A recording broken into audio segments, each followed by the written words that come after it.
game this time, unfortunately. But I have to say, this should make for an exciting game. RagnaroK looks like he's got that grin on his face of, ooh, that was a tough one. He said, "Guak." Patience responded actually with his "Guak" as well. That was the conversation, literally. But looks like these two are friends, as mentioned before in the interview. Yeah.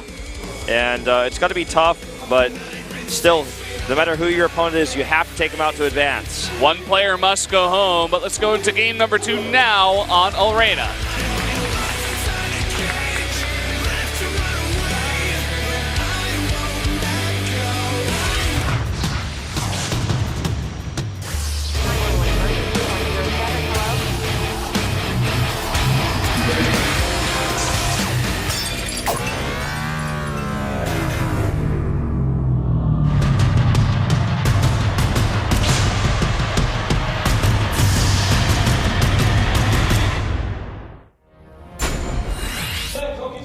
Here we are at game number 2 between Patience and RagnaroK. And up at the top left in the red, the Zerg player, it is RagnaroK himself. Wait, what? That's not RagnaroK. I know they're close, but they're not that close. We also have a pro block very early on this map from Patience. Maybe that's why we were getting the view of his face instead. Really confused me there. I'm like, oh, did I not hit the camera? I was looking at my monitor. He's like, you thought this was over? You thought this was a joke? You thought David Kim took this out of the game? Well, no. I double block your hatcheries. Let's see if he cancels that third pylon. He probably should. And he's going to go into 2-gate at home. With gas, could just be trying to put on some further pressure. Yeah, it looks like 2-gate Adept really wants to put on the pressure here. We saw Haas going for 2-gate Stalker, I think it was. But, I mean, the more common one that you see is definitely 2-gate Adept. Especially with the pylons down here, if you can get your mothership core across, yeah, you go for that, you know? He actually is going to keep the pylons alive. He's watching Haas, man. Some say Haas... Stealing all those Haas builds, right? Some say Haas was born with a photon cannon in his hand. Yeah, I can believe that, Wolf, that's for sure. Yeah, I feel like this is definitely going to be Adept pressure here. And let's see how quickly Patience can, or rather RagnaroK, that camera shot at the beginning messing me up. See how quickly he can respond to this. He already has his hatchery on the way. And one of the things about this map for Zerg is every other race basically can wall the ramp, but the Zerg cannot because the creep doesn't extend that far, especially when you have this hatchery out this late. So you can't just wall that off. So you will be able to just directly walk across the map. A Terran can put a depot, Protoss can put a pylon. Zerg doesn't have that. Yeah. Just going to force him to make a lot of lings here early on. He has scouted the double gateway here with the Adepts. And he does have a bunch of lings at the top of his ramp here. Patience has to be very careful about how he engages this. It looks like he's just going to fall back to that choke point. I think that's definitely the best way to do this. Cancel those shades. And once he starts to get the Adept count stacked up pretty high, though, that's when things get really scary. Plus the mothership core that can come across the map and just spawn and was scouted by that Overlord. So pylon at the natural, of course, is already gone. The third base has been placed as well. There's no pylons here, but if he brings the mothership core and makes a new one, that can be quite powerful. Now, this is a tight wall here with these Adepts. Oh, wow. He's trading quite well against all these lings. One-shotting them is going to lose the Adepts, but he does delay a long time here to get a couple more Adepts out for the defense at his wall. Yeah, and he has, of course, been mining from more workers for a long time because RagnaroK was making a ton of lings instead of drones. The next one's just finished, so things are going to even up here a little bit. But look at this Twilight Council. I don't think this time it's going to be for DTs. I think we're going to see those glaives come out right away, and we're going to see a timing attack. We've seen this on this map already. Can't remember if it was Pro League or Star League where we saw it in this matchup, but we saw a timing attack with this specific glaive follow-up. Not with the same opening, but it's very powerful. I don't know if you know the game I'm talking about. I have it in my mind. I don't remember the players or if it was Pro League or Star League. I know what you're talking about. The Zerg just it was the same spawning locations as well, and the Zerg just barely got some Hydras out, and then it wasn't enough though, and he died. We see this sometimes. Yeah. Bottom line. Now, canceling a shade again, always threatening those Zerglings, making them run around. He's going to hide at this choke point. The Overlord sees that these probes are not mining, but sees also it's a low probe count here. And he needs to just kind of hide in this choke point. Every time the Lings come down, go back to the choke point. Yeah, he can trade very effectively here. He could actually stop the creep potentially too, but RagnaroK did a nice job pushing him back so he couldn't snipe the tumor. But either way, can just continue to trade here, adding a couple more gates.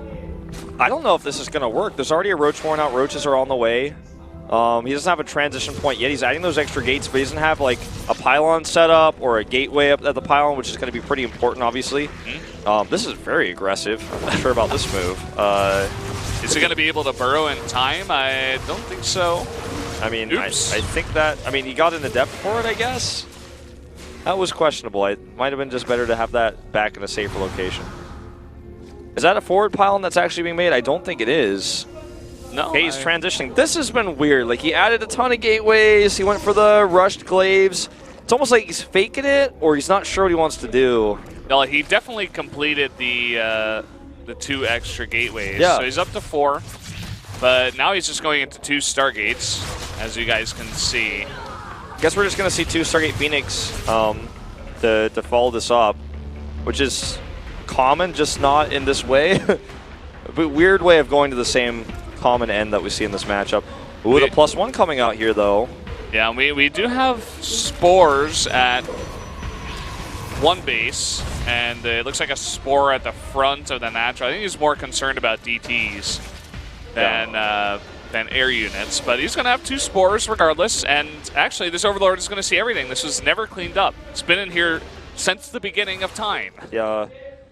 For us players, because they commit so much to Adepts, and when you do a build like what we see Patience do in this game, you kind of don't have time to make a Stalker. You just really don't. Like, if you make a Stalker, it screws up your entire build, and your build loses a lot of power. Because of that, the Overlords have a lot more freedom to scout. We do see Roach Speed on the way. It's funny we keep seeing these shades. This time he actually doesn't cancel because Patience hasn't been, or rather, RagnaroK hasn't been responding as well to that. But the cool thing about this is you can actually scout 3 ways if you split in 3 ways, and if they screw up, you just get a bunch of kills. This is so smart. There is nothing over here for Patience. RagnaroK knowing the timing, committing to these Lings. That was about halfway done, that Nexus. He's going to have these Lings for fantastic map control, just going to delay this even more. And Patience, I mean, I don't know. It's kind of looking like a weird, kind of flimsy build from here. I mean, he's getting out a lot of Phoenixes. We're already seeing more spores being added. Can go into Hydras eventually here once he... I mean, he's already identified that there are double Stargate Phoenix coming out here, but hasn't committed to that just yet. We're seeing extra Overlords being made, and that's very expensive, actually. RagnaroK just made 8 more, but I guess he's never going to be supply blocked again for the rest of this game. Shooting up now to 138 supply, 178 that he can make from. I agree. Like, the build, I think you described it very well, feels flimsy. It's like, well, it's got transition points, but they're not strong. The pressure that he put on was weak as well. It didn't actually do much for him. Yeah. And now he's down 50 supply. And RagnaroK back at home isn't even going for Hydras. He's just making 3 queens out of a time out of his 3 hatcheries, and he's like, oh, that's enough. He's going to have unlimited transfuses, and because the rush distance is so small, the queens, although they're slow, they can get over there in time. Yeah. And look at this, a big Ling run-in with Ravagers to support from behind. Corrosive Biles going down. And the Lings are really allowing these Roaches and Queens to approach safely. And this is just so much Zerg.